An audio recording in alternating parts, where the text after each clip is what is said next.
पहले से ही घोर ध्रुवीकरण के माहौल को झेल रहे देश में अब जनसंख्या के एक विश्लेषण को लेकर तथ्यपरक आंकड़े रखने का आगाह किया जा रहा है। जनसंख्या के मुद्दों पर काम करने वाली एक गैर लाभकारी संस्था पॉपुलेशन फाउंडेशन ऑफ इंडिया ने आगाह किया है कि किसी भी समुदाय के खिलाफ भय या भेदभाव को भड़काने के लिए PMEAC रिपोर्ट की गलत व्याख्या नहीं की जानी चाहिए। जनसंख्या पर PMEAC की रिपोर्ट का विश्लेषण के आंकड़े को ही कुछ इस तरह पेश किया जा रहा है कि जिसे सही नहीं माना जा रहा है।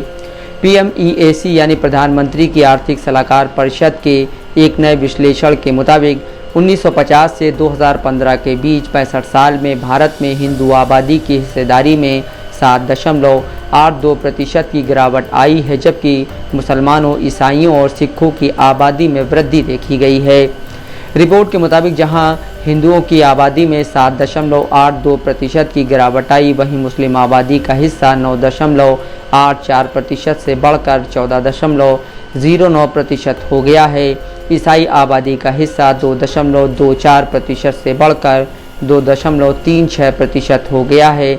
सिख आबादी का हिस्सा 1.24% से बढ़कर 1.85% और बौद्ध आबादी का हिस्सा 0.05% से बढ़कर 0.81% हो गया है। जैन और पारसी समुदाय की आबादी में गिरावट देखी गई।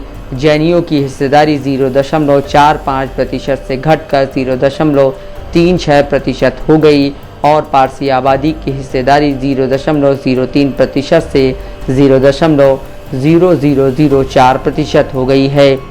लेकिन इसमें विवाद मुस्लिम समुदाय की रिपोर्ट को लेकर हो रहा है। मुस्लिम समुदाय की आबादी में हिस्सेदारी का अंतर 4.25% अंक 9.84% से बढ़कर 14.09% की वृद्धि पर आ रहा है, लेकिन इसको 1950 की मुस्लिम आबादी की तुलना में 43.15% वृद्धि के रूप में बताया जा रहा है। इसी रिपोर्ट के बाद पॉपुलेशन फाउंडेशन ऑफ इंडिया ने आगाह किया कि किसी भी समुदाय के खिलाफ भय या भेदभाव को भड़काने के लिए PMEAC रिपोर्ट की गलत व्याख्या नहीं की जानी चाहिए। इसने कहा है कि सभी धार्मिक समूहों के बीच कुल प्रजनन दर यानी TFR में गिरावट आ रही है और 2005-06 से 2019-21 तक TFR में सबसे अधिक कमी मुसलमानों में देखी गई। मुस्लिमों के TFR में 1% की गिरावट आई है और हिंदुओं में 0.7% अंक की गिरावट देखी गई।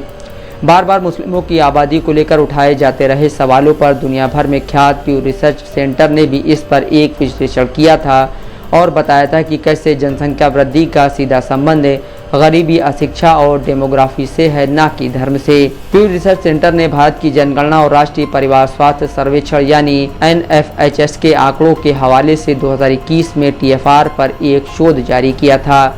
शोध में जिस प्रजनन दर यानी TFR का जिक्र किया गया है, उसका मतलब है देश का हर जोड़ा अपनी ज़िंदगी में औसत रूप से कितने बच्चे पैदा करता है। किसी देश में सामान्य तौर पर TFR 2.1 रहे तो उस देश की आबादी स्थिर रहती है। इसका मतलब है कि इससे आबादी ना तो बढ़ती है और ना ही घटती है। फिलहाल भारत में TFR 2.2 है। इसमें मुस्लिमों की प्रजनन दर 2.6 और हिंदुओं की 2.1 है, यानी इन दोनों की प्रजनन दर में अब ज़्यादा अंतर नहीं रह गया है। लेकिन ख़ास तौर पर गौर करने वाली बात यह है कि हाल के दशक में मुस्लिम की प्रजनन दर काफ़ी ज़्यादा कम हुई है।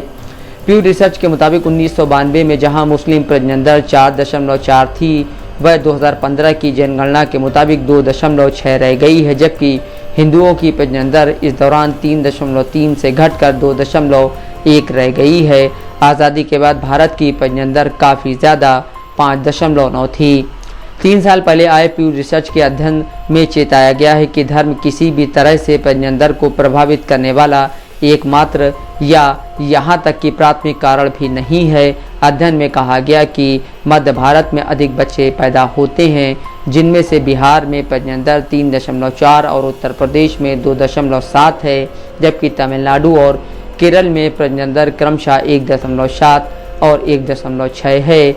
बिहार और उत्तर प्रदेश की गरीब राज्यों में गिनती होती है और यहाँ शिक्षा की स्थिति भी उतनी अच्छी नहीं है। इसके उलट केरल और तमिलनाडु में इन दोनों मामलों में काफ़ी बेहतर स्थिति है।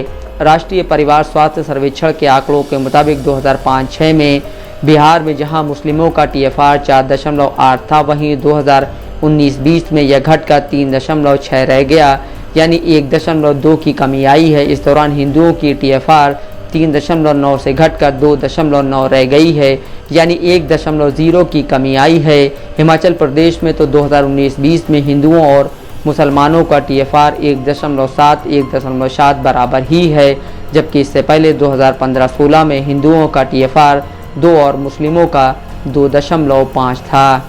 Bureau report, Dastak live news.